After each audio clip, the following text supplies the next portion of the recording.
Hey guys, what's going on? Inception here, and welcome to another video. Ladies and gentlemen, we have the new SBC Ansu Fati to review today. This card is worth, let's see how much he's worth actually right now. He's worth 139k on PlayStation and 135k on Xbox. To be honest with you guys, man, the price of the card for the stats that he has are actually pretty nice. Like, they don't look too bad. I think with the Deadeye chemistry style, the card actually looks kind of nice, and we're going to get into that in a little bit, okay? So, in regards to all of his specifics, ladies and gentlemen, we're looking at a card that is 5'10", with high medium work rates, 4-star skill moves, and a 4-star weak foot. So, the important thing now is going to be seeing his stamina, which is at an 84. 84 stamina is not great, obviously, but because of the way that their upgrade system works, 84 stamina makes the card usable. You know what I'm saying? Like, obviously, it would be nice if it was at a minimum of like 87, 88, but 84 is good enough. You know, if it was like 81, 82 like Quaresma, it's kind of annoying a little bit, you know, but it is what it is. He has 97 acceleration with 94 sprint speed, which you don't need to improve. You're going to be using him in any of the attacking positions, whether it's the left, right, left or right attacking mid position, cam position, striker position, left wing, right wing. He already has decent enough pace. You don't have to upgrade it, right? In regards to his shooting, the biggest chemistry style thing here is the Deadeye chemistry style because of the attacking positioning boost, the shot power boost, the finishing boost, long shots, all that kind of stuff I don't really care about. But to have near enough perfect finishing with 95 shot power, 99 finishing, 96 positioning, right? The positioning part is very, very important to make this card a good left winger. Not just like it's like a really cool 130k card. No, like he has to be the type of person on the sides that moves like Ryan Kent with positioning like that, okay? So if he's anything like the team of the year or the team of the season Mbappe, where his movement just sucks, I'm going to be super disappointed. But you need the Deadeye chemistry style on this card, right? There is also the thing where you give him passing, not really that relevant, to be honest. It's more about the shooting boost that you get with the Deadeye chemistry style. The reason why it makes sense to test him out with the Deadeye first before testing him out with the marksman chemistry style is because his dribbling, look at his dribbling, 99 agility, 99 balance, right? 85 reaction is not crazy high, but good enough, right? But then the ball control and dribbling is at 90 and 92. So you have to test that before you give him the marksman. You have to, right? You need to see if he's responsive enough, regardless of the gameplay that you get, right? And then obviously he doesn't really have physical presence. He can jump in the air, but like how often are you really going to jump? Like he can score the ball with his head as well. One of those things, right? Traits, he has outside foot shot, so that is very good. So now I can actually use him to cut inside on the left side and potentially do an outside foot shot with his right foot. So that's a good variable to have. I wish he had the finesse shot trait because that would be beautiful on this card, right? So guys, for 120, 130k, the stats, it's a pretty fair price for the stats you're getting with this card, right? But does he show that quality in game? Don't worry about the rest of the team. I know that he's got some craziness going on the right side over there with frickin' Thiago Alcantara and whatnot. But again, the main focus is to get 100 chemistry, 10 chemistry on Ansu Fati so we can try him out on the team. We're going to be looking at Thiago like, what is he doing there? Yeah, so the way that we're going to be playing has to be my exact same tactics, right? So we're going to do pressure on heavy touch. Oh, but we'll do the 4 width. We'll do the 4 width. Possession-based playstyle. And again, we may switch this because some players don't perform well with the tactics you use. And you guys know this. I always review that part, right? And then instructions will be... we could tell Kimmich to push up. I like Kimmich pushing up. This one, absolutely not. We'll put these guys on stay back while attacking. Because Ansu Fati actually has stamina, we'll be able to try him out on the left side and tell him to come back in defense just to see what he's like there. We're going to do this. We have to switch some things here and there. So we'll do... with the 4-2-3-1, we'll do that. And then we'll do that. Just, we're trying out Ansu Fati. It's not really a big deal. We'll obviously rotate him in the team accordingly because I actually want to try him out as a striker as well with those Deadeye chemistry style stats. So, yeah, let's get into a game. Play like this. I actually put Goretzka. Yeah, Goretzka's a CDM with Kimmich, and then Thiago will be up top with Hazard and Toni Kroos, blah, blah, right? So, yeah, the instruction that I'm only going to put on him is just going to come back on defense, right? Just come back on defense for all of these guys. I just want to see what his stamina is like by the end of the game when he's at 84 stamina, right? So, yeah, let's go into a game, see how he plays. Hopefully, he is a beast. Okay, so the important thing on this card is his dribbling. Do you dribble well enough? Let's check this out. Boom, boom.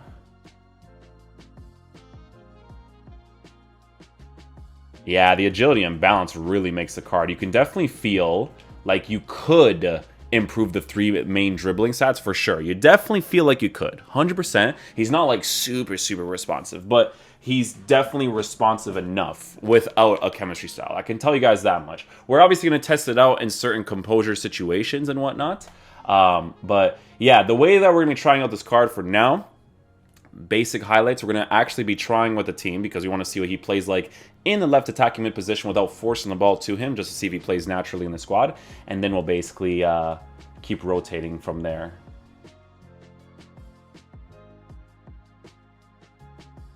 Okay, so aggressive run right there, which is nice. The most important thing here is going to be movement in the middle of the pitch. Like if, ooh, hello. He's already doing it. Okay. I like that. Look at where he is right now.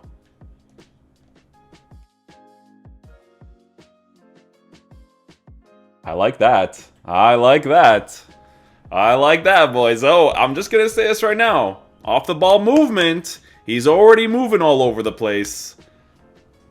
Very nice. I will say, like I said before, his dribbling part on the card, it still feels like you could improve it, but you can't because you need the freaking Deadeye for that attacking positioning. It's the plus 15, super, super noticeable on the card. 100%. 81 attacking positioning. Never in his life would he move like that. Cut inside. Sticks out wide a little bit. Okay. One pass. Not going to force a run here. Good. Good run. Good run. Very nice. Gotta be over here. Yes. Transition into the middle. That's what I like. That's what I like my left and right cams to do. Good. He's not stagnant. Look how he keeps moving. Little skill moves. Fake shot. You could feel the slowness. You could feel the slowness a little bit. Just a little bit. Just a little bit, boys. It feels like you could improve it, but you just can't because you need the Deadeye. You just need it. You can't switch to anything else.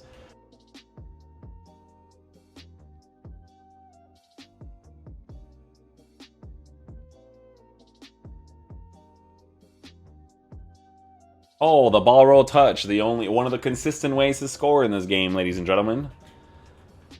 He's kind of fun in the team so far, guys. Like, normally, if I were to use him in my actual squads, he would be playing in the left attacking mid position. And to be honest, like, he's moving exactly the way that he should be moving.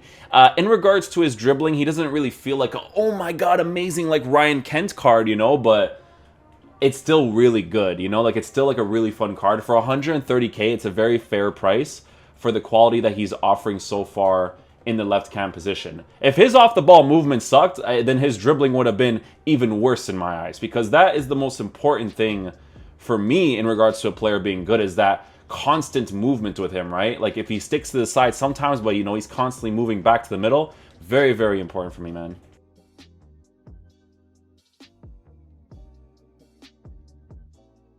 Runs to the side in that situation, which is completely fine, because it opens up the space over here. Tap of a pass. I think he's offside. Hazard. Hazard's onside? Oh my god, he's a beast. No wonder when I did the review for him during that time, I don't know who was putting him onside. Was it the dude at the top or something?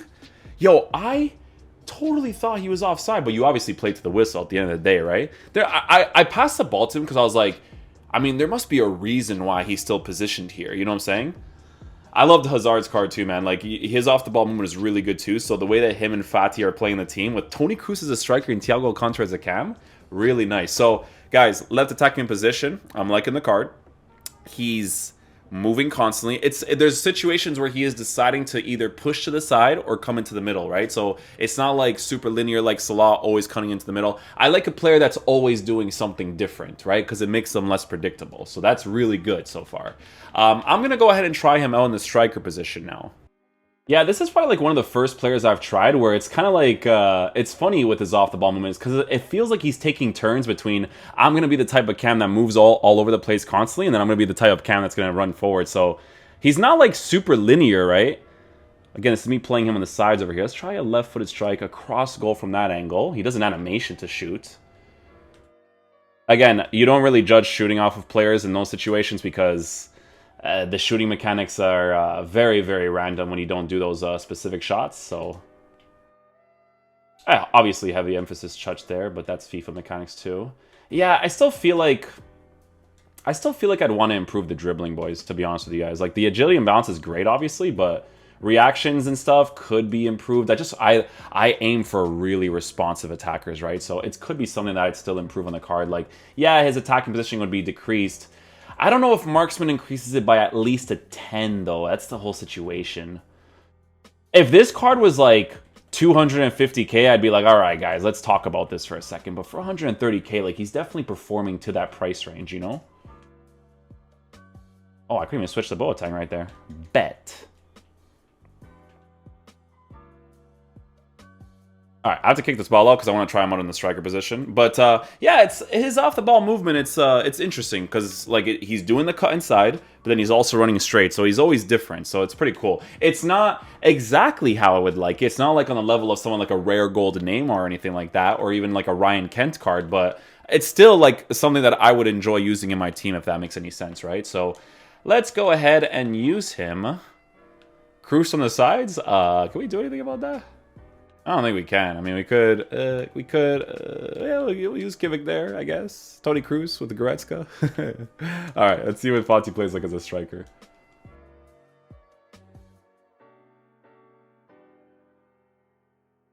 How do you move over here? Aggressive right away. Okay. Gets back into position quickly as well. So, okay, might be usable there, actually.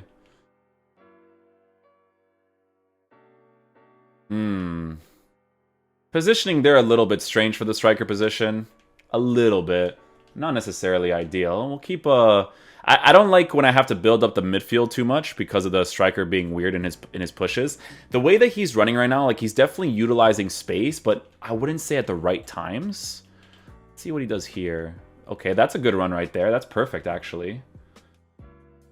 It's something that sometimes you yourself have to adjust to because of the way that the player moves, but sometimes I don't like having to adjust. I want it to be like instant, right? Like Vardy, instant, right away. I love it.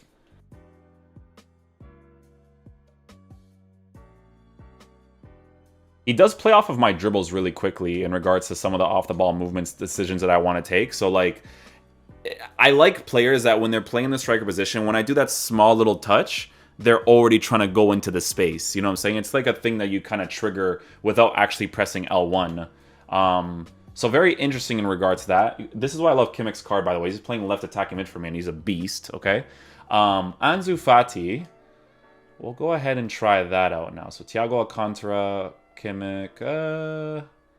Yeah, we'll just try out Fati in the cam position. All good. I mean, yeah, dudes. I mean, you could use him as a striker or cam. You definitely could, right? But he just loves to run, you know what I'm saying? Like, he just loves to get into space, to score opportunities and stuff, get into his moments like that where he can score opportunities like that, you know? It really feels like he plays like a winger. Like, that's where he belongs. I think it makes the most sense for the left wing spot. Like, okay, so here's the thing. The dribbling it's not as responsive as I would like it to be, right? But I still feel like he requires the Deadeye chemistry style. Now, if this card was more expensive, I'd be like, don't get this card. But I mean, it's really fun to use them at 120k, 130k, right? Especially if you have untradables, because it doesn't fully cost that, right? If you're playing this game for fun, Ansu Fati's a really, really good young prospect, right? So it's fun to use cards like this. But the way that he makes those specific runs, it doesn't necessarily feel too ideal to use him in the middle. Like, he definitely can and play it well. It's kind of like, it's very strange with players in FIFA because I use like Bernardo Silva, and I really like, Bernardo Silva can play the right cam position okay, but he's better utilized in the cam spot even though his initial position's a right mid. It's just because of personal preference and how the player just moves in your team that makes you kind of give your opinion on players in a certain way. Stamina on comeback and defense, obviously very noticeable. Like, we're not fully stressing the ball to him that much, but he's obviously depleting in stamina really quickly because these guys, I think they have like, God knows what stamina. We have 89 on that one, 88, 92, 93, 98. So you can kind of see the difference in regards to that. So if you want to put that instruction of comeback and defense. Probably not necessarily ideal, but still usable. Like, he's still going to be playable up until, like, I would say, like, the 75th minute or so. You could also give him, like, conservative interceptions to not make him aggressive defensively, right? But he will make a lot of runs, right? So because he makes all those runs constantly, he's always going to deplete in stamina because of that, right? All right, guys, so final verdict on the card. So we'll talk about in-game performance first, okay? So you could totally give him the Deadeye chemistry style, right? The shooting stat increase is very noticeable, the attacking positioning is very noticeable, and the passing obviously is pretty noticeable as well. However, for me personally, especially because of how this gameplay is, because the gameplay wasn't even that bad, so I can only imagine if it is bad, right? I would still give him a marksman chemistry style. Like, yes, his attacking positioning would be an 86 instead of a 90-something, right? But I just feel like you need the +5s for those main dribbling stats to make him quicker on the ball in regards to left stick dribbling, and the skill moves just popping off in certain areas a little better, right? He already has 89 composure, so it's already pretty solid in regards to that. The physical increase is not really important. It's just more about increasing these 3 main dribbling stats as well as the shooting as much as possible, because, guys, you're still giving him 99 finishing, you're still giving him 90 shot power, 98 long shots, so on and so forth, right? In the left wing, left mid, left attacking mid position, and even the right side if you want to. I do recommend him more on the left side though, okay? He's definitely incredibly usable right there. I would consider this card a fun concept card, right? His dribbling is not as good as I want it to be with 99 agility, 99 balance. Like, I thought it could potentially have been better, but I think the marksman will make it a little bit better in regards to making him super responsive. Is it still responsive though? It is, but you guys know how I am in regards to the gameplay stuff, right? I will say it makes more sense to give him the Deadeye though, because you need that off the ball movement. If you want this guy to be moving really nicely in your left attacking mid position, left mid position, whatnot, you kind of need the positioning boost, because he also gets a significant shooting boost. This doesn't matter, but this really, really does, right? So, I mean, I guess it depends, right? Because if my gameplay was good, here's the thing that bothers me. If my gameplay was consistently good like I get at nighttime, sometimes at 1 o'clock in the morning, I wouldn't care about upgrading his dribbling stats. It's more just compensating for whatever it is I end up playing in, you know what I'm saying? So, is the card really fun? Yes. For 148k, I think you're paying for it for a fun concept, because Ansu Fati is just a really cool young prospect in real life that is just performing amazingly well for his age, right? So that's like the variable there to consider with this card as well. So that's all I can really say, man. 148k, is he really worth that much? I mean, for the stats that you're getting, yeah, you know, 120, 130-ish, I would say a little bit more, you know, but he was still pretty fun to use because it's Ansu Fati. It's the same thing with me using Toni Kroos, because Toni Kroos is just really fun to use, right? So hopefully you guys enjoy this review. I'll catch you guys for the next one. Peace out, dudes. Love you guys.